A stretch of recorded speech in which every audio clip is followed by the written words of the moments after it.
For VRC, a lot of people focus on reading speed. Actually, it's not reading speed; it's your comprehension speed. So the more difficult things you read, you might feel your comprehension speed is falling a little bit, but that is actually helping you. Over time, that will also improve. Yeah. And for VRC specifically, a lot of people focus on solving a lot of questions, or they think they constantly keep a look on the timer and how fast it's running, and they try to read the passage to match the timer. But that is a wrong approach. You read the entire paragraph, you just focus on understanding the entire paragraph and entire passage and getting the gist of every single paragraph. If you do that. Hello everyone and welcome to the brand new episode of GIBS. Today we have Shivapriya with us. She is from iimkozhikode. And we're gonna get to know about her journey, how she prepared for CAT, and what are the challenges that she faced, what are the strategies that she applied and got this result. So I welcome you, Shivapriya, in this video of GIBS. And please tell us about yourself, a little bit of your educational background and family background as well. Thank you, Anand. Hi, everyone. I actually am a Bengali, but I have lived in Gujarat all my life. And I completed my undergraduate in economics honors, came second in my institute. After that, I went on to work with a London based startup. It was a fintech company, and I worked as a market research associate there. That was a short stint, during which itself I started preparing for CAT, and I got into iimkozhikode after that, and it's been phenomenal since. And tell us about, what motivated you to prepare for CAT and how do you keep that motivation level? Because most of the people, they quit their preparation in between. So how do you keep your motivation level while preparing? So, what motivates one to prepare for CAT? That can be a subjective answer, but coming to how do you keep your motivation, or whatever that Yes. motivation is. The thing is, I actually analyzed the preparation phase quite a lot, and I realized that a lot of people quit during the months of August to September because that is when the mock tests actually start getting harder. Now, if you read between the lines, it's not the mock test getting harder. It's that a lot of other people are joining in the mock test series, who are also putting in a lot of efforts. So you also have to match that effort to reach that level. So it gets a lot difficult than it was in June, July, or before. So people give up in that phase. Now, for me, keeping the motivation up was as simple as thinking it in terms of thinking of CAT as a fun game, and it really was that for me. There are two things here. Firstly, CAT is a very elite exam. There are many entrance exams like JEE and everything. They are highly concept heavy. You have to delve deep into the concepts. You have to, understand the nitty gritties of how to solve any particular question in that. Yes. And CAT, it is a little concept heavy, but it's more of speed and logic and how out of the box you can think, because one question can have a lot of ways to solve. Right. So if you are someone who has solved a lot of Sudoku in life, who has solved a lot of Kakuro in life, who's been reading a lot, it can come naturally to you. So if before going into a mock test, you think that, okay, I'll read four different passages about four different things. Let's say, a relation between penguins out exterior and radiation, something about epistemology. If you think that you're going to learn something new, you will not stress out about a mock test. If you think Yes. that every DILR set exposes you to a kind of table or a chart that probably you will experience in the B school when you have to analyze something like a Gantt chart or a candlestick chart. So if you think of it like that, if you take every single mock test as learning, as improving your own self rather than just scoring a 99 percentile, that will not make you constantly have yourself motivated. Now, another key factor here is you will never be motivated 100% all the time.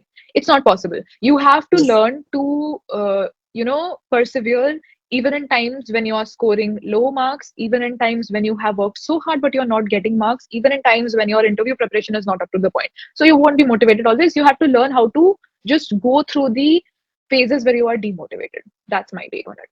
Yeah, actually, motivation should not be one part of it. There have to be like dedication and perseverance over there. You have to be dedicated over there. And if you are dedicated, you don't require motivation. Hmm. If you are dedicated enough, like I had to do it. So to hell with motivation and all, I had to do it. So however I'm feeling, that's not the point actually. And tell us about when did you started your preparation? So I joined IMS for my preparation, and that turned out that turned out amazingly well for me. And usually it takes about a year to prepare, but there's again another thing here. If you are someone who likes to read a lot, And if you're someone, as I mentioned in my previous answer, likes to solve a lot of puzzles, then your CAT preparation has actually begun a lot earlier in life. So Mm. CAT preparation is not just stipulated to that 1 year or the 6 months or 3 months or whatever it takes to whoever is preparing, right? It depends from person to person. It actually depends on your interest. Uh, the more you are exposed to newer elements, uncomfortable things to read. For example, it takes you a lot longer to read a paragraph because it's on philosophy. It's difficult. It's also out of your comfort zone. The more you are exposed to such things, the easier your prep becomes. So Yes, if you have not exposed yourself to reading basic newspapers, if you're newspapers with basic language, that is for the common people, right? Like Hindu and Times of India. If you have not done that, then you have to start from there. If you're someone who's done that, who's read a lot of fiction, you start with reading non-fiction. yes. If you read non-fiction, you go to books that are non-fiction but completely out of your comfort zone. You read novels by Russian authors that are translated into English, and you can just play around with a lot of combinations. So that's what. Yeah, actually, I mean, it's definitely different for a lot of people. Some people, take 2 months, 3 months, 4 months, and most of them, use like takes years or 2 years and still can't crack it. So you have to find out that where the gap is and try to bridge that gap. And tell us about, what kind of challenge or what are the challenges that you face while you're preparation? The challenge for me, especially as I said, I analyzed the entire preparation and every single. There are three parts in the exam: QA, DILR, and VRC. So I analyzed all of them, went into the dive deep into the nitty gritties into it, and I realized that my challenge was after analyzing a mock test, executing that in the next mock test. I used to analyze a mock test really well. I used to take more than 6 7 hours and analyze every single detail because analyzing a mock test is, I know you didn't ask this, but I'm sure this will be helpful for the Yeah, aspirants. yes. Analyzing a mock test is not just looking at the solution and solving it, because sometimes it so happens if you look at the solution and solve it, you'll think, this was easy, this could have just come to me, why couldn't I solve it? And then you get overconfident that this is easy, I can do it. But actually, after looking at a solution, it's very easy to say that. Everyone can say Yes. that. Even a 99.99 percentile can say that, right? So the thing here is learning how to first of all solve without looking at the solution, and then Yes. looking at the solution, looking at your solving during the mock test, and looking at this your solution after like during your analysis. So those three you see, and see which one fits the best, which takes the least amount of time, which is the most efficient, and you make a note of that, and you make a note of the mistake you did as well, and you remember that, or you keep it with yourself in the next mock test, because human minds are such that you tend to go towards something you're more comfortable with, right? So you will subconsciously make the same error, so you have to constantly keep reminding yourself to go out of your comfort zone, to make a mistake, to make newer mistakes, not the same Yes. mistakes, make new mistakes. It's fine. It's better to make 1,000 mistakes before cat and learn from all 1,000 of them, given that all 1,000 are different. Don't make the same mistake 1,000. That's the problem. Yeah, yeah. So yeah. Actually, I mean, when we see the answers, we are like, okay, yes, that's the thing that I learned, and it's same. But the next time, you should not make the same mistake. That's good. And thank you for sharing. Actually, that's a new challenge that I got. And tell us about, is it better to leave a job or prepare with the job? Okay, so actually, there's two sides to this. It's not just for working people; it's also for freshers. Mm. So if you think about freshers, they are also doing the CAT prep along with their assignments and exams and Yes. everything else. For working people, it's their job, it's their working hours.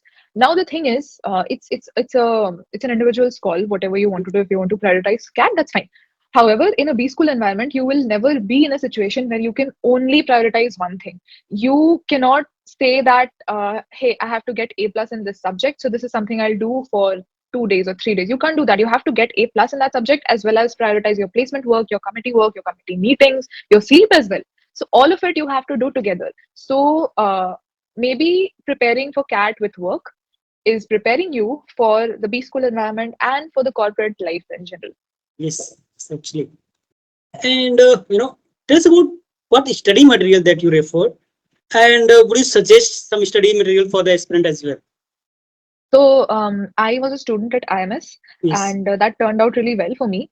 Now the thing is, I've seen a lot of aspirants. one night they start stressing out that I have to prepare really well, I have to score this much, and they reach out to friends and other mentors, and they ask for study material, and then the second day they have like thousands of study material altogether. But that does not make sense. Doing all of it, doing the same wine and water mixture question, how much wine is removed from 10 different materials, does not make sense. Do it from two materials, but go into such details of it that if someone asks you what is the logic behind the textbook's solution and what is the logic behind your solution, you are able to tell it. That is what matters. So don't go after a lot of study materials. Stick to one or two study materials. One is good enough, but two is, again, depending on how well you want to score or Yeah. if you're done with your practice soon.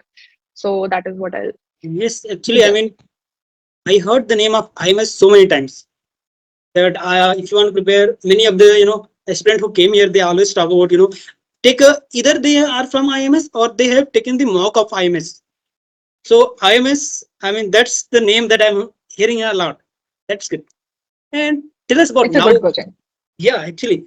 And tell us about, now you prepare for your CAT exam and you got your percentile and you are very happy with your result and you are waiting for the call that now I'm going to receive the call from this IM, that IM, old IM and all.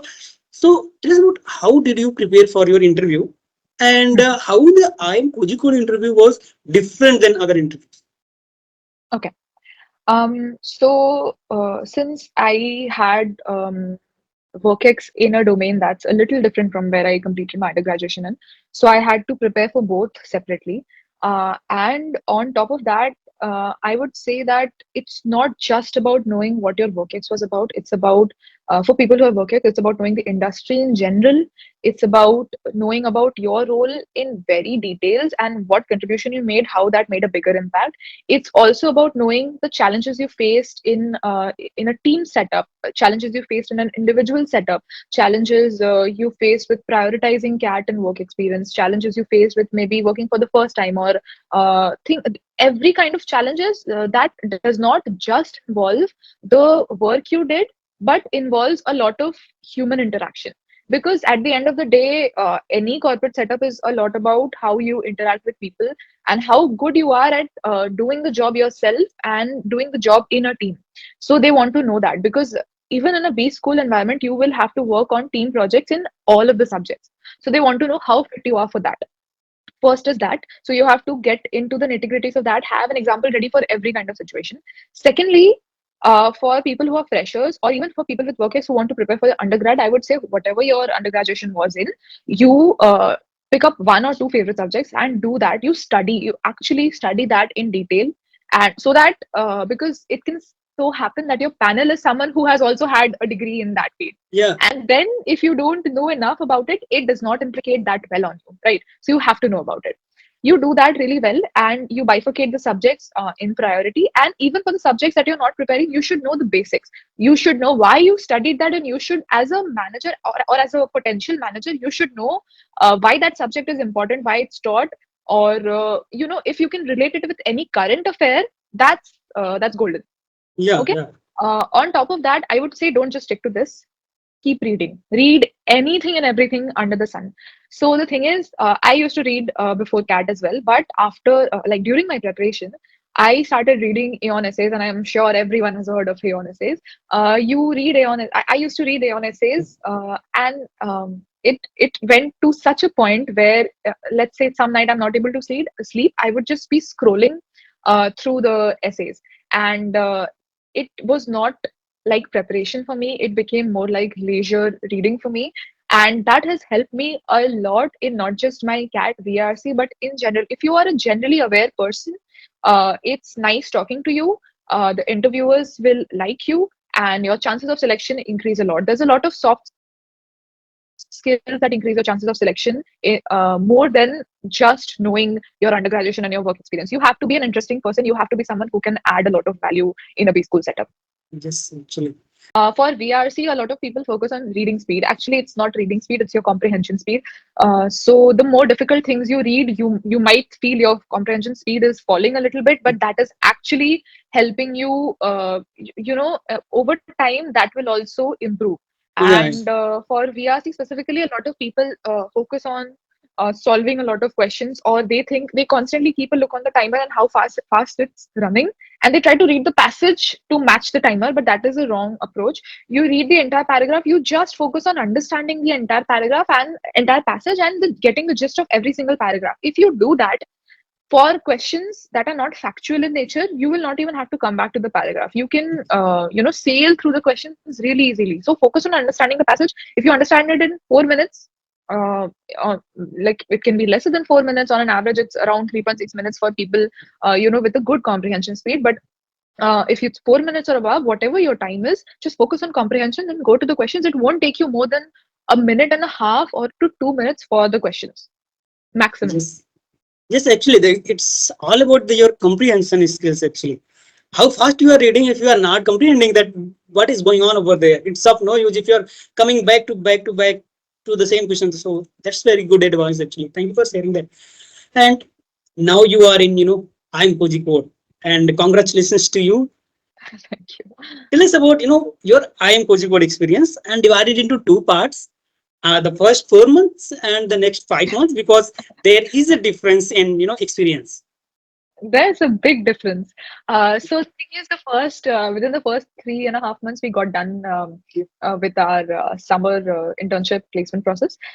And when I joined B school, I had work-ex, but ACADS is something I've done a lot longer than I've worked. So that is something that came very naturally to me. And even if I had a lot of things to prioritize, I would naturally incline towards ACADS, and I would maybe start studying or do something, some damage control in that area instead of doing the other areas. And then I realized that I have to prioritize. And it got difficult learning to prioritize so many things. But I would say that those 3.5 months were one of the most difficult. But I would say that in retrospect, uh, that prepared me for a lot of things to come. And such a phase in your life, no matter how difficult it is, it just teaches you a lot about yourself. But it doesn't mean that you only focus on ACADS or placement prep. I will tell you this. What happens inside a campus, the campus life, the outside world is completely unaware of it. So the things that matter to you inside a campus, the deadlines, the 11:59:59, does not matter outside, right? But that deadline is something that is actually preparing you for the outside world, because that is the real deal. Yeah. Now, coming to one observation I made, the life on campus is completely different. Like till 4 p.m., it's something. After 4 p.m., it's something else. Till 4 p.m., you have your classes, you face your professors, you do your assignments, and it's everything about the classroom setup and classroom learning. But after 4 p.m., you're always with your peers, but after 4 p.m., you share your difficulties together. You rant about something, they rant about something, you both rant about the same thing, but you get the job done. And it's a beautiful feeling when you know that you have so many people around you, such a good support system, and some of them even, turn out to be such long-term good friends, family. And it's a very good feeling to be in an environment where uh, let's say you're sitting for dinner, you don't just sit with your group every single day. You sit with different kinds of people, and with everyone there's something else to learn, something to talk about, and it's actually very fun. Apart from that, after 4 p.m., it's you're focusing on your committee work, you're focusing on your placement work, you're up till again 4 a.m. Sometimes I have stayed up 24 hours straight. It's toiling, but it's important. And it's still beautiful. Then there's the festivals, but you get a better hang of the festivals after the 4 months. The next 6 months, 5 to 6 months are all about, you're finally done with your summer placements, and you are actually opening your eyes to the campus life. And there's festivals, there's parties, you go out on trips with your friends. Your academic pressure increases a little. In term one, it's slightly lighter because there's so much to do. Term two onwards, maybe it's my observation that the academic pressure has not gone up, or maybe you've dealt with so much, it just comes naturally to you. Yes. So that is there. Then there's Kerala is a beautiful place, and I am particularly fond of my campus. So my campus is beautiful. However, there are so many places to visit in Kerala. So I went on a few trips with my friends, and then there's the beach there. So it's just a very refreshing breather. So you study as well, you go out as well, and it's a very holistic experience. However, a lot of people who come to our campus from outside, they keep mentioning that how do you focus in such a beautiful campus? How do you find time to study at all? And we used to feel the same way in the first month, but now I think all of us have taken it so much for granted that it's like, oh, we're in hum wadiyon mein, hum pahadon ke beech mein. It's just it doesn't strike us that much. So maybe Yes. after the next year it'll hit us. We'll miss it a lot. So yes, the first year has been really good, and looking forward to go back to campus again, I guess. Yes, actually, you guys are gonna miss after 1 year because now you guys gonna go there and be senior, enjoy there. So that's good. That's Well, whole yes, different feeling. seniors. Yeah, and you are the next one to say that deadline or sacrosanct, the 11:59. So that's the same job that you are going to get, that your senior had to do with you guys to bear with you and to actually prepare you for entire this process. And tell me if I am wrong. I mean, I think that the first 3 months where you get the most learning out of this entire MBA thing, Hmm. that's the part where you actually shape yourself completely from being an undergrad to being a manager. Actually, that's the first 3 months, 3 to 4 months, I must say. And that's I think that it's 60% of the manager that you became in the first 3 months. And then after your gets took over, and then you feel like, okay, I can do a lot of things in a single day, a lot of things I can manage it. So that's my opinion on initial 4 months actually. Um, uh, Maybe, but becoming you don't. I mean, that the 3 months actually like push you towards the process of becoming a manager. You don't become a manager in the first 4 months. It's a gradual process. Even after you start working, like I'm interning right now, there's a lot of things I'm learning. So I don't think for anyone 60% is done in the first 3 months itself, because it's a gradual process. You keep learning wherever you go. It just exposes you to an environment that that shapes you for the future. Yeah, actually, I mean, internship is a whole different thing. Actually, I mean, you go there in a corporate world, and then you start saying that, okay, what are the things that I've learned and how those things played out over here. Internship is like it's a console that they give you to play with your corporate world. That, okay, now you have 2 months of permission, handle it carefully. If you play it well, we might give you that You'll get a console to play yeah. with. So that's a whole different experience Yeah. actually. And tell us about from the day you started your uh, journey for CAT, and now you are doing your internship from, I know you are in iimkozhikode and you are doing your summer internship process. Tell us about what are the tricks or tips that you learned so far, or what are the advice that you want to give us as an aspirant. uh, to an aspirant. Yes. Okay. So the first advice is, since right now you will mostly be focusing on your CAT exam for the 2024 aspirants, don't focus on percentiles right now at all. Just focus on covering the syllabus and every part of the syllabus really well. Don't even think about skipping any topics, even if you're weak at it. This is not the time for that. If you want to skip it, you skip it in October. Till then, everyone has a potential to be a 99.5 plus percentiler, not a 99 percentiler. And apart from that, the second advice is your profile is equally important as is your percentile. So do something to build your profile. Internships are good, courses are good, but they are at the same time right now becoming very cliche. Everyone is doing that. What is something that separates you from the rest? That is very important, because if you say you did a marketing internship, or you did an internship as in any field for that matter, an internship is it gives you a hands-on experience in what you will face. But what unique did you do there? Have your footprint everywhere you go, and that is something that will ensure your admission in any interview you sit for. So that is the second advice. Or continuing on that, you just read a lot. Reading helps a lot.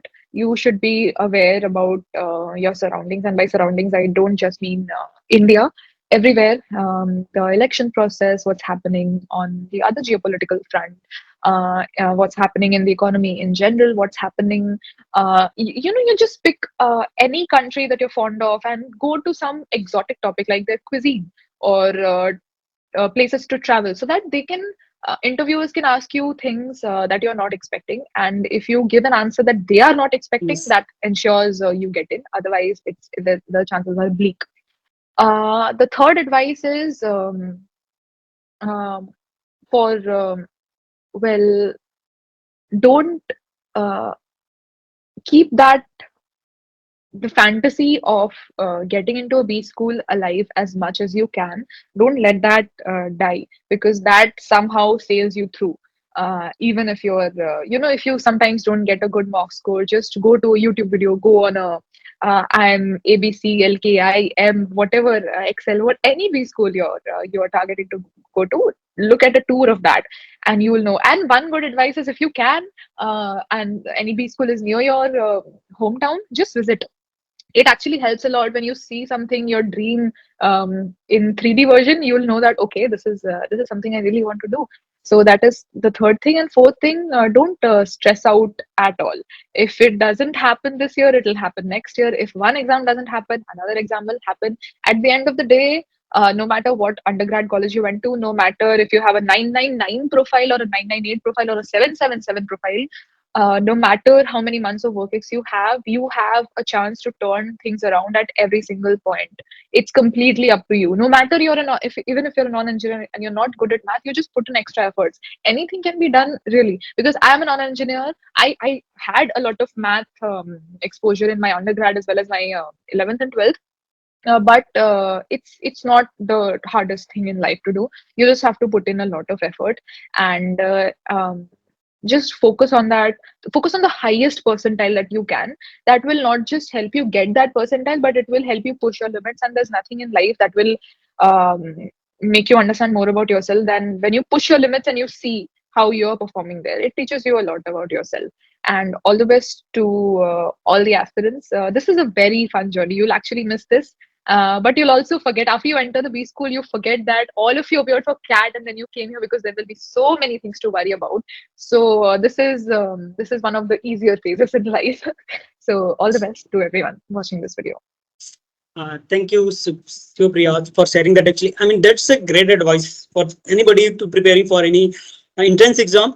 And thank you, Shivapriya, for sharing all your experience, starting from your, the day one of a cat and to iimkozhikode. And thank you so much for joining us.